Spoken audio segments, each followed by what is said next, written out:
okay if I take pictures of you? Not at all. $5 a picture. I'll send them to you, and I'll charge you $7 a picture. Well, as long as I can charge you 10, then we'll work something out. No, you just said 5.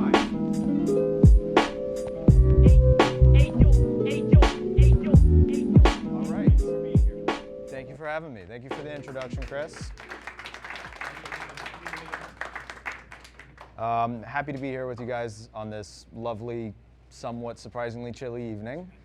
And the tree we have today in front of us is a nice little Shohin juniper. It looks like something that was probably cutting grown would be my guess. So, something that, a long shoot that extended maybe, I'd say this could be anywhere from, the size of it, you could grow this in 4 to 5 years, to be completely honest.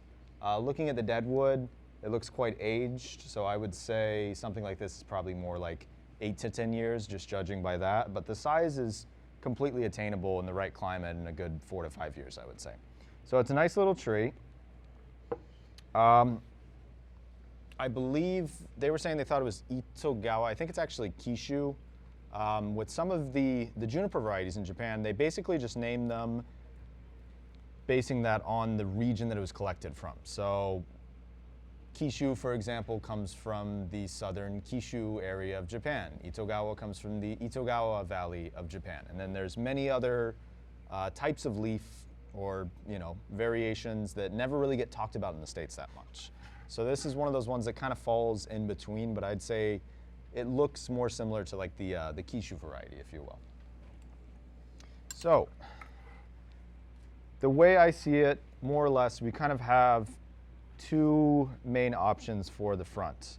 One would be somewhere, let me take a little piece of wire and I'll mark those for you guys so you can see a bit more easily.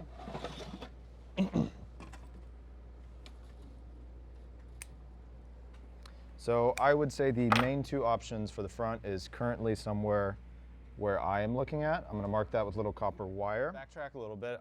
The way I see it, we kind of have two main ideas for the trunk, and I'll explain why in just a second after I put this second piece of wire in here.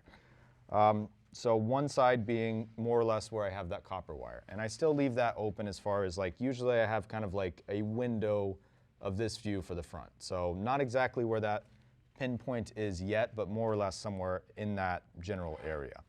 And then the other option would be somewhere on this side. Now, when we run over to those areas in between that over here, we lose a lot of natural interest the trunk has. You don't really see much of the curve. It looks very straight, and the branching is quite awkward. Whereas we turn over this side, kind of the same ordeal there as well. We have this branch that we might want to use coming straight at you, which is not usually a good thing. We prefer to have branches, coming somewhere from the side and moving towards the front. Once you get towards the top areas of the tree, it's okay to have some things emerging directly from the front areas of the tree. But generally speaking, on the kind of bottom 1 to 2/3, we want to have branches coming from the sides and moving towards the front to give us a nice clear view of the interest in the tree. So I prefer where these small copper pieces of wire are. It shows off quite nice curve in the trunk on both sides, and we have benefits and kind of things that aren't so good from each side as well. The one nice thing here is you get this little curvature. Maybe it's a little difficult to see, but under this tufted foliage here, you get this nice little curvature and kind of very natural looking shoddy running up midway through the trunk right there. And if we turn it over to the other side, we lose that nice curvature there, but we do get this nice bit of deadwood near the base right there. So they both have some nice things about them, and I'm still open to either side depending on what the branching gives me, basically. So moving forward with the tree, when we're working with a smaller tree, generally any class of tree in proportion to it, we want to work with finer branching. It looks much more in scale, and it's much easier to manipulate with wire the way that you would want to shape it. So one thing that I can see going on this side, whether we're talking about it as the back or the front, is we have this quite thick branch right here. Can everyone see that? Like, it's more or less, it's not that much smaller than the actual size of the trunk. So it looks very out of scale. Juniper are quite flexible, so technically we could bend that, and if it were a tree that were 3 or 4 times its size with a much thicker trunk, we might think about doing that. But with something like this, it's not in scale. There's not really much back butting in this area as well, so it's better to just remove something like that. So we have some branching here on the side, which is much finer, but again, we still have that same problem of being very leggy. It's not really a nice position, and it's not going to be easy to tie that in with the rest of the tree, probably. So what I'm going to do for now is just remove this one, and we'll make some deadwood out of that, and then think about removing the smaller one that's a little bit closer in towards the base of the tree. So I'm just going to thin this out a little bit just so I can see what branching it does have to offer and see if I want to keep that or not. Depending on the size tree we make, it might work, it might not, but I don't really like how we could use that branch. Again, if it were a little bit more compact in with the tree and we didn't have this thick section right here, I might be a little bit more inclined to use it, but I think it's better to just remove it in this case. So again, I'm going to go through just basically cutting off all of the green bits back to the branch line in this case, and then we'll go through and we will remove the bark with just a pair of ginning pliers like this.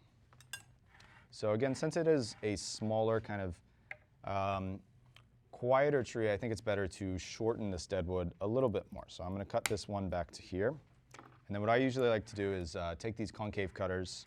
You can use scissors in the same way as well, but you essentially just make a small circular incision near the base of the branch. So what this does for you is it kind of gives you a safety net. So when you take the pliers, with any type of juniper, most species for that matter, where you're making deadwood, if you take the pliers and you just squeeze it like so, as long as the tree is somewhat active, like in spring or summer, it usually just peels right off like that. So it's pretty much the easiest way to take off the bark, much easier than using carving tools, at least in this particular case.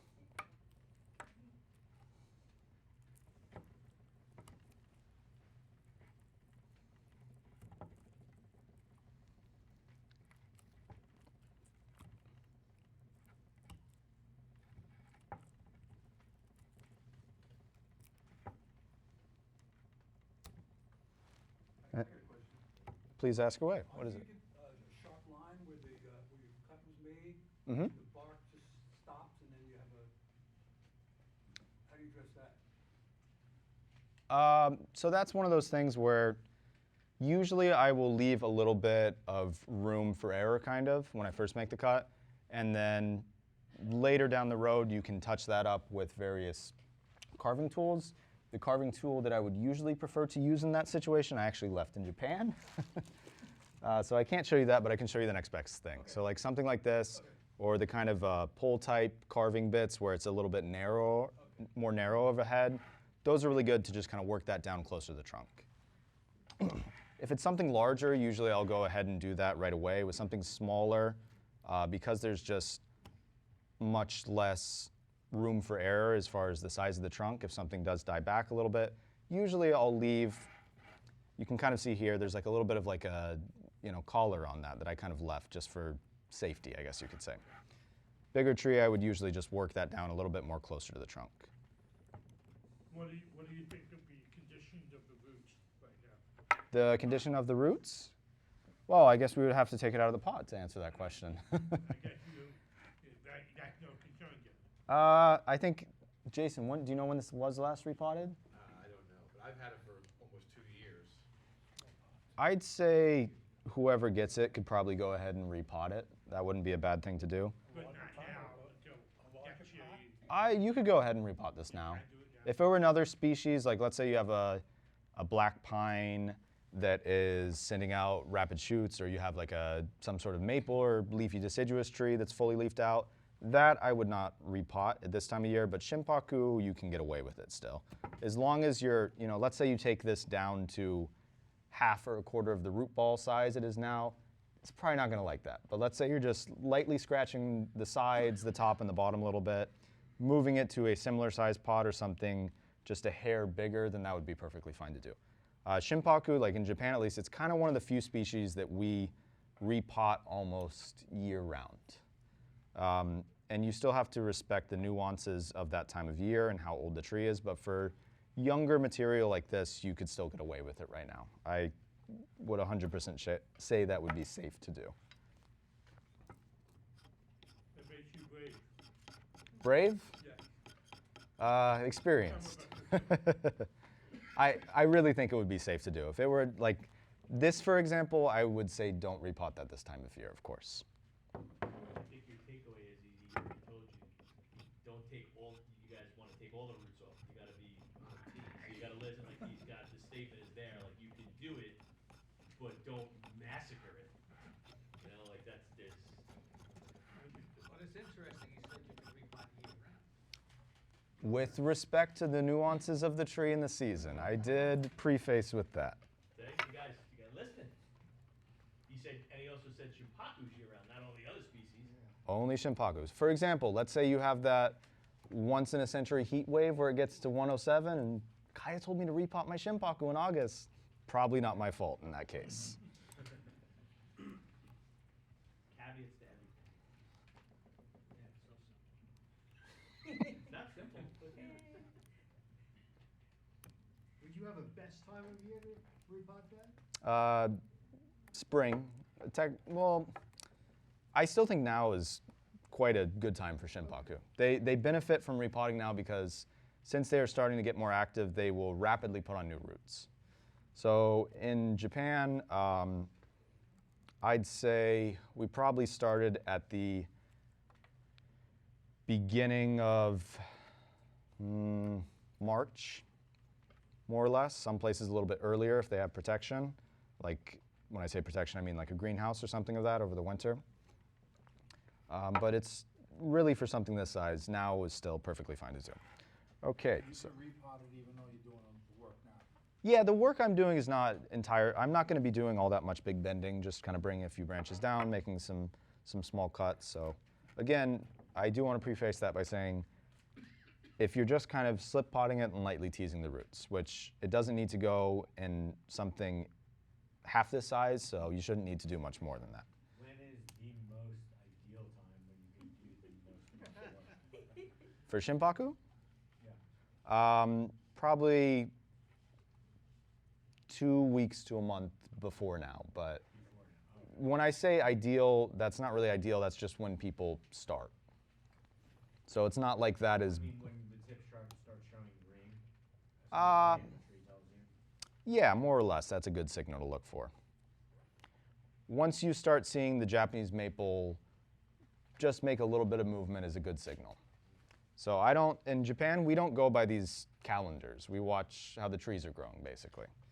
So there's a lot of signals for when to start repotting, and one of those in Japan, we usually start with the maples because you have a much smaller window before when the buds start pushing out until they get to this stage. So we'll start with the maples and then move on to the conifers. Generally, after the deciduous trees would be pines. Because like I kind of briefly mentioned earlier, the pines sometimes they don't react so well if you repot them when the candles are starting to extend aggressively. So we have one more branch in the back here, which again is a little bit heavy. I don't really like that one too much. It's not very in scale with the tree, so I'm going to go ahead and just cut that one off as well. So I'm thinking the majority of the tree will be made from this stuff up here. So bringing some of these branches down, and I think that will show off a little bit more of kind of like the elegant curves that the tree has to offer that way. You all did hear what he said, though. I want to go back. It's not a calendar event. The tree tells you when to repot it. Sometimes other trees tell you when to repot it. I know you guys always ask when the tree tells you.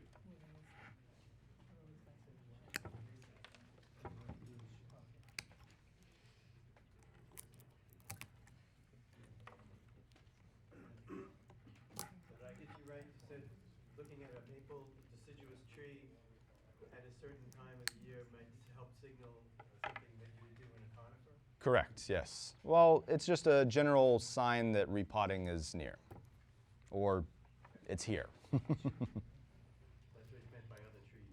Yes.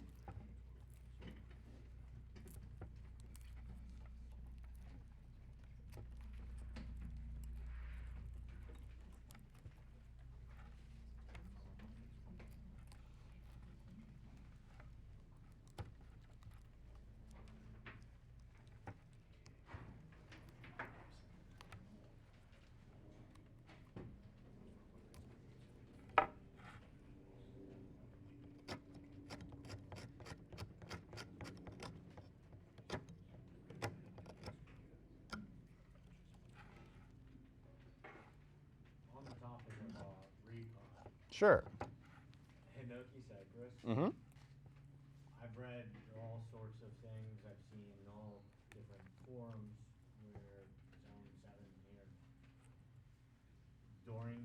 I've read that during active growth, like midsummer is the best. We never waited that late, at least where I studied at, and I never really noticed that at many other nurseries when I visited them during repotting times. Okay. Which I will say, to be fair, I didn't visit many nurseries during repotting times because it's usually quite rude to visit another nursery during repotting times. But generally speaking, that would be one of the last species we did. We would try to start repotting those once the foliage greens up.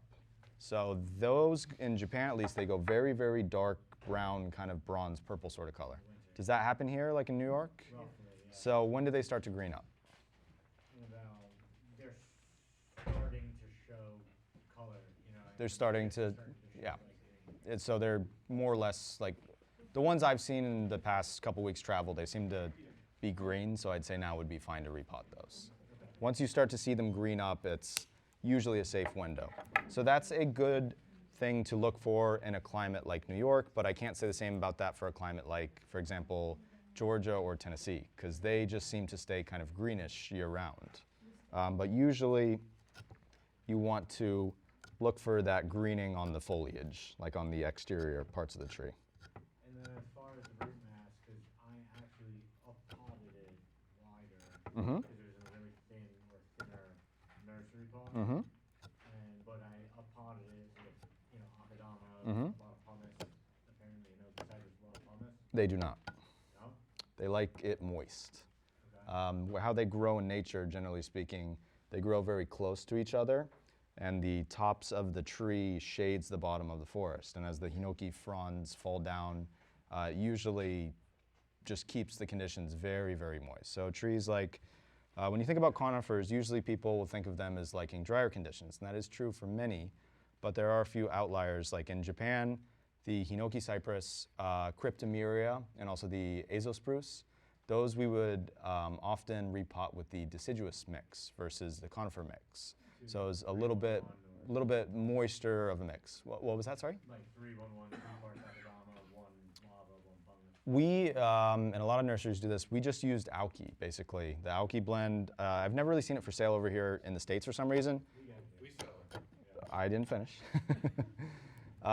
They make 2 types, one for conifers, one for deciduous. Same components, but different proportions. Obviously, the deciduous one would have a little bit more akadama in it. That's the main difference. I've never seen that for sale over here. I don't know why. But generally speaking, just think of it more like deciduous trees in terms of they like moisture conditions. They still like to dry out. They might like to dry out a little bit more than a deciduous tree would, but generally speaking, they like to have that extra akadama to keep their roots nice and moist. Now, Make your own mix. How much akadama, lava rock, and pumice would you use well, it depends what tree we're growing. for a deciduous? Like For a deciduous tree, probably about 70, 80% akadama. That's what we do in Japan. Now, it also depends, is that a refined tree or is that a very young tree that I want to build mass on? So one thing people don't understand in every country I've been to pretty much outside of Japan is one of the key benefits of akadama is that root mass is going to stay moisture for a longer duration of time. When you have something like pumice or lava or very coarse mixes, that tree is constantly going to go through dry, wet, dry, wet, dry, wet. Now, does anyone know what that causes for a tree? Growth. It grows. So with a younger tree, if you want to grow like a lot of mass or something like that, that's very beneficial. But on an older refined tree, you don't want it to grow as much. You want it to be healthy, you want it to have vigor, but you want that growth to be very controlled. So that akadama gives it a chance to kind of have just like how we build ramification in the top of the tree, we do that in the root system as well. So those 2 things are very symbiotic in the sense that without that compact root system, you're not always going to get that compact top as well. So generally speaking, most nurseries in Japan use anywhere from 65 to 80, 90% akadama. Some people just use straight akadama. Now, that isn't to say you can't grow a good tree in the pumice, but you're going to have to water it a lot more, basically. That is the main difference. Is it as humid in Japan as it is here? 'Cause like here, that's a lot of water for a tree. It rains more in Japan than it does in Florida. But when it's not raining, what is it? The humidity? Yeah. Like in the summer or in the spring, winter? Summer growing season. In the summer, it gets close to 100% humidity sometimes. May I ask where you from? What's that, sorry? Where do you live? I live in Japan right now, but I'm from Florida originally. So now that we've removed those two gins right there, I think you can get a little bit kind of nicer look at the trunk line. So we'll probably try and keep this branch here for now. I'm not sure if we'll use it or not, but we'll keep it as an option. And we have a couple things that we could do with this. One is if we want to have a little bit more taller, kind of elegant tree, we'll still put some wire on this and thin it out and shape the branches, but we could keep this height kind of how it is. Another option if we wanted to compact a little bit more, and that depends also on the branch structure to some degree, is we could wire this down, wrapping it with wire and then using a guy wire to the pot or something, bringing it a little bit more compact. So what I'm going to start to do is basically just thin out kind of excess branching areas where you have, 3 or 4 branches growing from the same spot, removing some foliage that we don't need from the bottoms, crotches, things like that, so it's a little bit easier to wire if we do apply some wire to it. And then I'll talk a little bit about the pros and cons of bending it or kind of keeping it taller. Now that we are still on the topic of repotting, does anyone have any other questions? Yes? On the shimpaku, once you have the tips brown, is it destined to die? Or, and if not, then how, is there a way to bring it back? It could be, but it's one of those things where to give you a proper answer, I'd need to see photos, because The tree is dead. there are some. Come on, man. Do you mean the whole tree is brown No, or that the picture, tips? That tree is long dead. Yeah, it's a point of no return. Yeah, I know. It was a nice tree, but it's gone. You could give it a Viking funeral. I did that with one hinoki that died when I was an apprentice. Is that right? Yep. It's a shame, 'cause it's a beautiful tree. What's that? You're pinching? I'm using both. When I use my hands, generally speaking, I'm just taking, I could demonstrate with one of these branches for you. Generally speaking, I'm just removing these smaller green tufts of foliage. So those will come off very easily on their own. Whereas if you're trying to take off the more lignified, let me thin this out a little bit more so you can see. Can you guys see here? Maybe it's difficult from the back, but this part where it kind of crotches out like that is a little bit more lignified and browner wood. Generally, sometimes you can get away with plucking those with your hands, but sometimes they will, depending on the direction you're pulling, they will tear away and it'll cause like a little cut to form on the branch. So if I'm in a rush, sometimes I will pull those, but you need to make sure you're pulling them outward versus inward so they don't tear away. But generally speaking, scissors is the best approach in that case. Any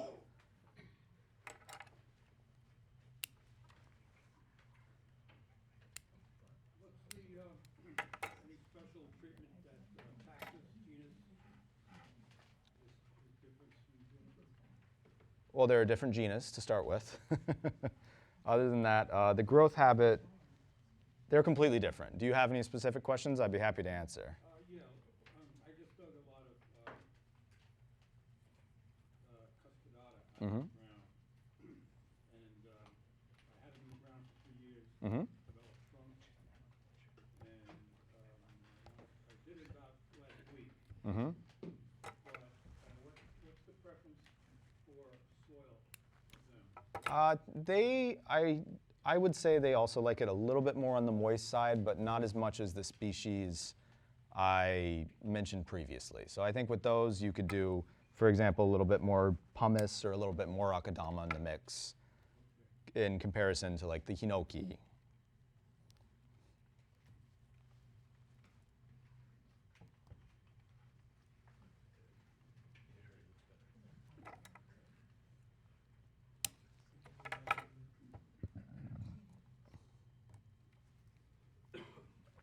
So again, right now all I'm doing is essentially respecting the kind of bones of the structure that already exists, but just thinning out branches so it's a little bit airier so light can get in, and thinning out some of those bits of foliage so it's easier to apply wire.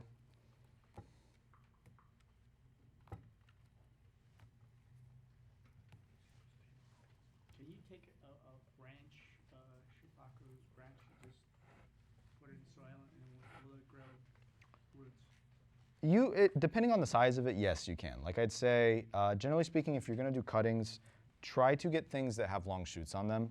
Your success rate will be much higher. So for example, this one doesn't really have as much shootage on it as I would prefer.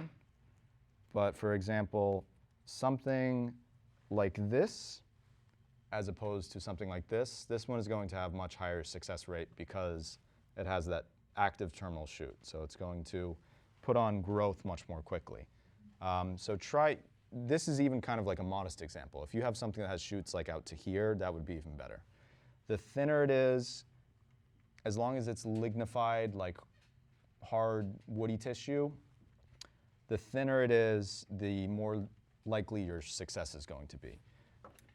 In Japan, with the Shinpaku, I never really used rooting hormone that much even, and I'd still usually get about 80%. Another good tip is, let's say you get like a terracotta, like a much larger one than this.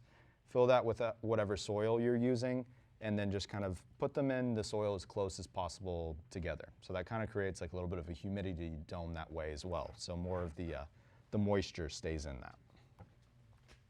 What soil would you suggest to have the best chance for cuttings to take? Whatever you feel like using. In Japan, we use akadama, but that's because it's dirt over there and not fancy Japanese soil. Good answer. So funny thing about akadama is there is a bit of a spectrum as far as the quality. So you have really cheap, low quality akadama where you can buy it from the Japanese equivalent of Home Depot for about $2.50.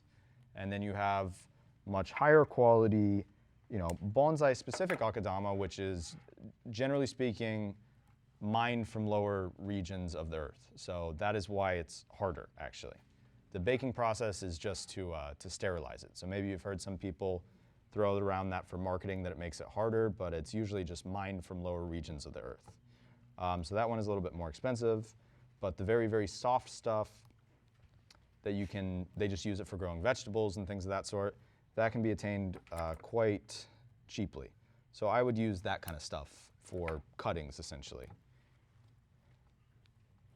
Perlite is another good choice that's a little bit easier to find here, just like straight perlite. Some people use like a vermiculite. They put a top layer with that so the perlite doesn't float away. So that will kind of solve your problems with the perlite washing out when you go to water it.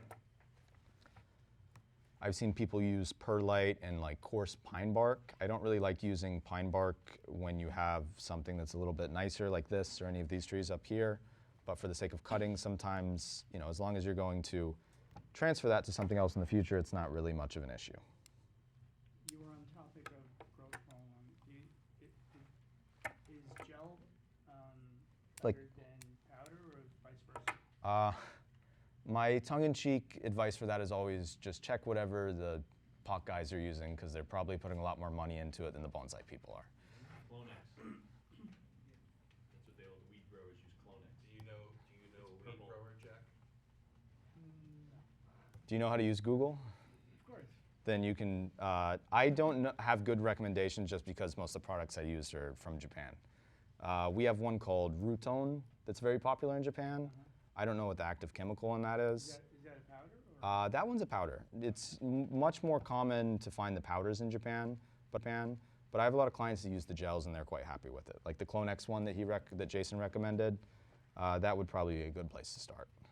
I think the gels stay a little bit more centrally located to where the cut is for longer. The powder, this is just my hypothesis about it, but generally speaking, a powder being a powder, it's going to wash away quite quickly. So I think Actually, I did Google it, and they said the gel is a little better yeah. than the powder. Yeah, I would use the gel then. I think that would be a perfectly fine option. Have you ever tried honey? Honey. Yeah. I think that's, You know a grower that uses honey. I think it's more for the antibacterial properties. He uses That's it what I've when always he- heard. When he sticks, he dips Huh. a little honey and sticks. I'm not sure what the, a guy that does grafting and stuff, like every once in a while, for certain things, he uses honey. Interesting. But it has to be, it can't be like a processed honey. It's got to be like a local raw kind of honey. Yeah. If it works, it works. Can you imagine if he grew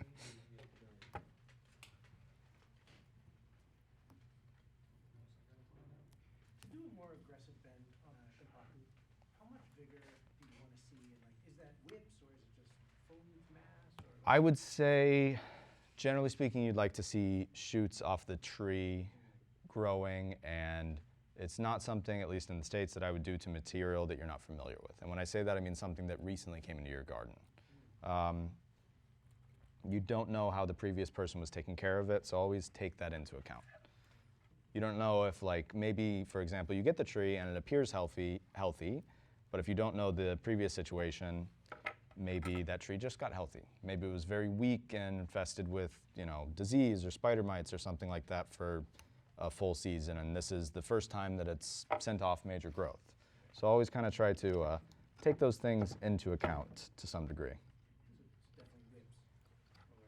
Well, you don't need growth out to here necessarily. For something like this, I think this is fine.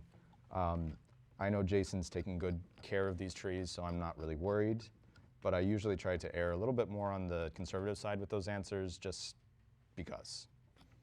And best time of year would be sort of late summer, early fall? Generally speaking, in Japan, we would do that kind of stuff in like fall, depending on the extremity of the bend, but you want to make sure you're protecting the tree from any sort of frost or freeze, if that's the case. And you would do that in fall because it's lignifying at that time of year, right? Yeah, you can do the bend anytime, and I've done it myself. I've seen many other professionals do bends in the middle of summer, but you always have to be more careful with those kinds of things. So generally speaking, when the tree is not fully dormant like in the fall, but the wood is, not flowing very actively and it's not going to split away from the bark, that's a much safer time of the year to do it.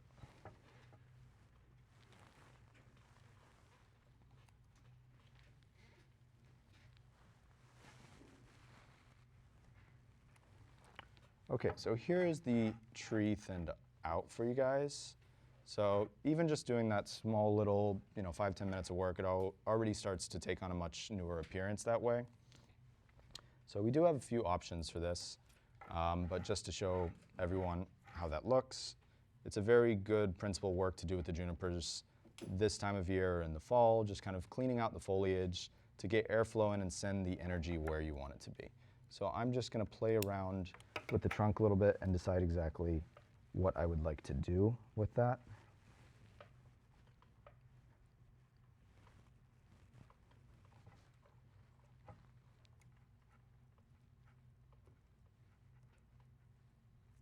Okay, so I'm going to bend that just a little bit, but not, essentially what I'm going to do is basically apply a thicker piece of wire, do guy wire somewhere, and just bend that to mitigate this kind of straight section here. Another option, like I said, would be we could compact that completely onto this trunk right here if we wanted to. And I would love to do that, and that was my initial plan actually. But the branching that we have would not really make for good structure with that. It wouldn't make for very interesting structure. We would have this kind of side branch that would go up towards the top and it would just stick up very vertically. And I don't think that would look so nice. So we're going to keep it a little bit more on the tall side, but still bend it to some degree just to get a little bit more movement out of that part of the trunk right there. And then in addition to that, we'll wire some of these branches down basically, and then kind of move this over towards the central. If you're doing any sort of cutting and even basic wiring along with that, sometimes it can be good to start from the bottom actually, if you're reshaping the pads. The reason for that is maybe a lot of people have heard this before, saying the apex of the tree is the hardest part to style or something like that. It's hard to compact and this and that. One of the senior apprentices from where I studied at, he always said he thinks that's not true, and he said the first branch is the most difficult. And his reasoning for that was, if you think bonsai of a craft or art that should have harmony, the first branch kind of affects the rhythm or pattern for the rest of the tree. How I style this branch is going to decide how I style this branch. And he gave that example relating to, the hinoki when you're doing pruning or thinning, that sort of thing. How that first branch ends up looking is going to affect the rhythm for the rest of the tree. Now, we can always make the apex a little bit smaller. That's a very easy thing to do. But if you start at the apex and you make it too small and it doesn't quite match the balance of the first branch, visually it might feel kind of off. So as far as horticulture and the sake of cleaning up the tree at the very end, starting at the top would definitely be a much easier process. So neither is wrong or right, just different depending on the cases and purposes.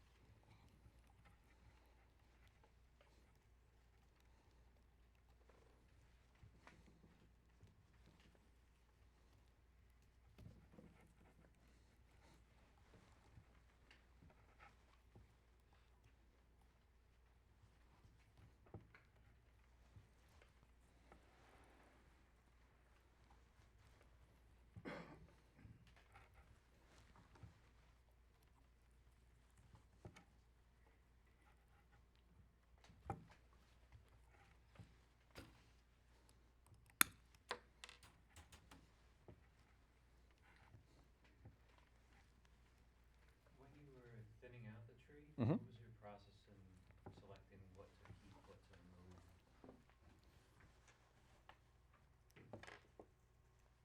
Trying to find a good branch for an example. So we have this branch right here. We're just going to say that this was the orientation of the branch because these buds appear to be going upward. So if we're preparing this branch, I hope everyone can see, and if you can't see from where you are, feel free to come up and take a closer look. So again, if we're talking about this as the orientation of the branch, a few obvious things we're going to do in the beginning are removing stuff that is downward. If we want to use a downward growing branch that can be wired up, that's a different case. But generally speaking, we want to remove the majority of those buds or branches growing downward. So we have another culprit right here. Cut that off. And then we have another one I'll show from the side here that is also going downward. I'll cut that off, again talking about the kind of lignified woody tissue that we'll try and use scissors. So going through here again, we have some more culprits, this being the top. I'm just showing the bottom for the sake of demonstrating. Remove those downward, and then one more right here. And then the rest is kind of softer green tissue, so we can just go through with our hands, pinching some of that off. And then another thing, this doesn't have a good example, so I'd like to grab another branch just to talk about. Sometimes you hear people talk about crotch growth. A lot of people will say remove it, which is true to some degree, but it can be very confusing. So for example, let's just pretend this is connected to a tree right here. This very weak yellowing crotch growth here, we'd like to take that off, but this here is kind of like a younger bud. So if we're thinking of bonsai as something that we want to keep for a long time, a tree is naturally going to grow out of proportions. So we always have to try and do a good job to combat this to some degree. So this tree right here is the future. Now, it might not be the future next week or next year or even next 5 years, depending on the size of the tree. But this tree, this bud right here is the future of this particular branch. So I'm going to go back to that in just a moment here, but to finish up with this, don't remove these healthy new buds here. Keep those happy, because as this branch itself grows out of proportion, this will also grow out of its current proportion. And we can use this to remake this branch as it gets too big. So remove that weak crotch growth, and if you have an excess, you can thin that down to 1 or 2 shoots, but keep those young juvenile buds on a shimpaku because that gives you opportunity to cut back to in the future. So going back to this one right here, we have a few options here. Actually, we have 4 options here. So generally speaking, if we're on the exterior, especially with a smaller tree, I try to save the finer growth because that's going to have nicer structure and it's not going to get too ugly and thick too quickly. So in this case, this is kind of the thickest culprit right here. So I'm going to remove this one right here. So cut that branch back, and then we're just going to thin some of this foliage here. Partially that makes it easier to wire, but it creates nice, dense, tight, fine structure if you do that for years, every year over time. If you just let the tree grow freely, completely, you're not going to get that nice kind of lift up with the fingers of the branches and have that really nice tight structure. So just thinning that out a little bit more like so,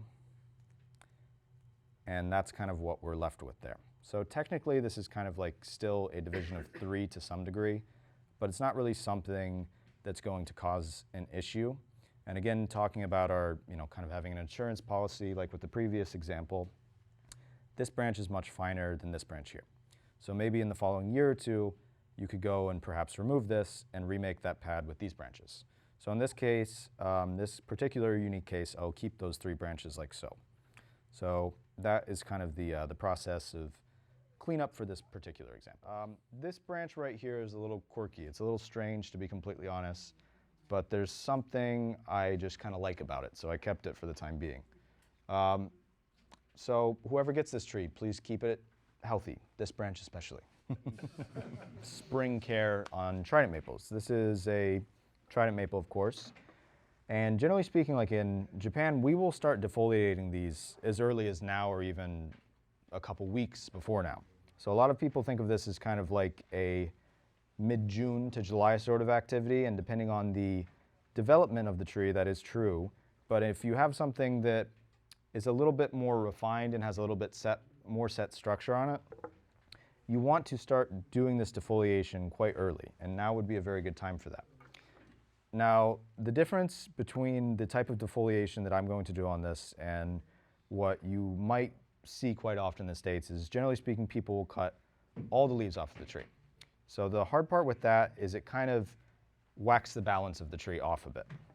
So what I'm going to do is, starting at the top of the tree in this case, I'm going to go through with my scissors, cut some of these tips and extensions, and essentially what I want to do is just removing the leaves from the strong exterior parts of the tree. Now this accomplishes a couple things. One of the more important things is this accomplishes balance on the tree. So when I'm removing these large leaves from the exterior of the canopy, this helps send energy to the weaker interior portions of the tree. So those portions of the tree, the really most interior kind of small leaves, those I'm not going to touch. This also lets light into those. So a tree being a tree, if a branch is not getting much light, it will kill it off very, very quickly. Now for something like a landscape tree or a tree in nature, this doesn't really matter. But for something as small as a bonsai, we really want to keep those small, weaker interior buds quite happy and healthy. So by doing this technique where we are just cutting the strongest exterior portions of the tree, this really helps balance the tree quite well. Are you trying to shape it, or are you just cutting randomly? Depending on the leaf type, if it's a little bit softer, I'll usually just use my fingers like so. In this case, it's not really pulling off any of the branches, but if it is certain trees, when you go to pull them, it'll just pull the branch right off. So in that case, accomplishing the same job that your fingers would be doing, just plucking the leaves, but using your scissors because it's a little bit safer. You're not going to damage the branches that way.